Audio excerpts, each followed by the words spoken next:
It was a cold December night in Chicago when Dr. Sarah Mitchell's life changed forever. She had just finished a grueling 18-hour shift at Memorial Hospital, treating gunshot victims and car accident casualties. Her hands were steady, but her heart was heavy. As she walked through the empty parking garage, she heard a sound that would haunt her dreams. A child was crying.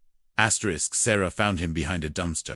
A boy, no more than 7 years old, shivering in a torn t-shirt. His lips were blue, and his eyes were glazed with fever. Without hesitation, she wrapped him in her coat and rushed him back inside. The boy's name was Marcus. He had been living on the streets for 3 weeks after running away from an abusive foster home. His small body was fighting pneumonia, hypothermia, and malnutrition all at once. As Sarah examined Marcus, she discovered something that made her blood run cold. The boy had a rare heart condition called dilated cardiomyopathy. His heart was failing, and without immediate intervention, he had less than 6 months to live. The treatment would cost hundreds of thousands of dollars, money that neither Marcus nor the state system had readily available. That night, Sarah made a choice that would define her legacy. She mortgaged her house, cashed out her retirement fund, and liquidated every asset she owned. Her colleagues thought she was crazy. Her family begged her to reconsider, but Sarah saw something in Marcus that reminded her of why she became a doctor in the first place. She saw hope fighting against impossible odds. The surgery was scheduled for January 15th. Dr. Richard Chen, one of the nation's top cardiac surgeons, agreed to perform the operation at a reduced cost after hearing Marcus's story. Sarah spent every free moment by the boy's bedside, reading him stories and teaching him about the human body. Marcus had never known such kindness. For the first time in his life, someone was fighting for him.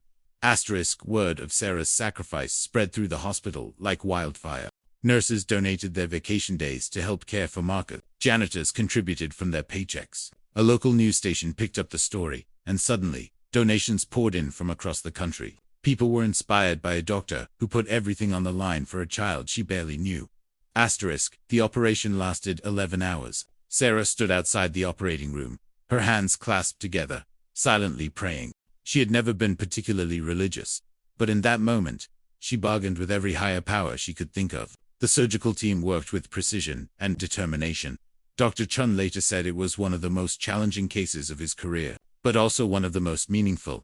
The first 48 hours after surgery were critical. Marcus's body struggled to accept the repairs. His fever spiked to dangerous levels.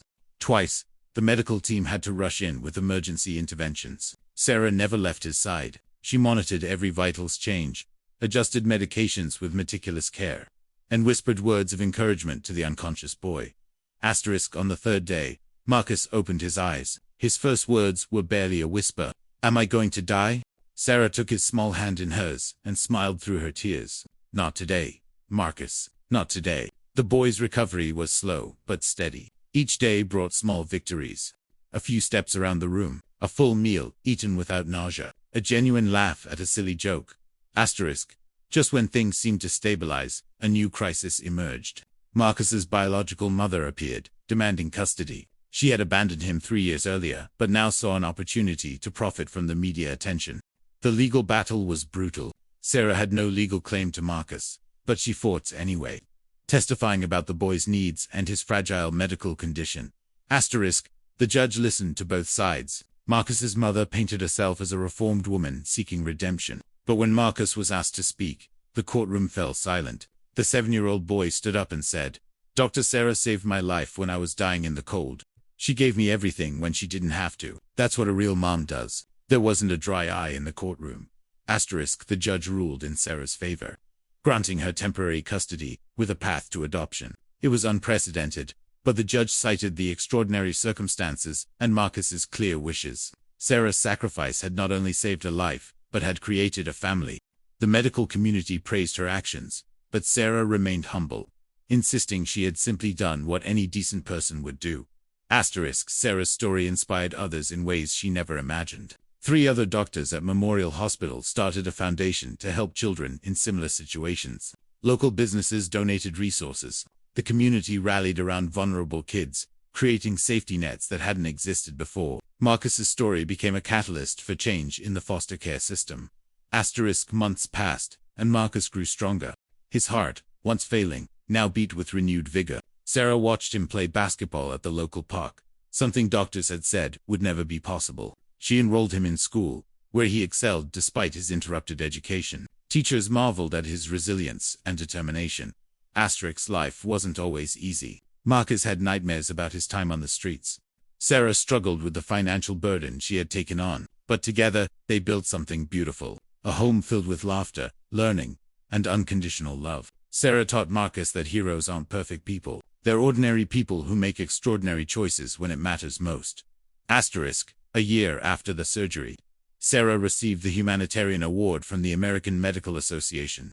Standing on stage, accepting the honor, she brought Marcus with her.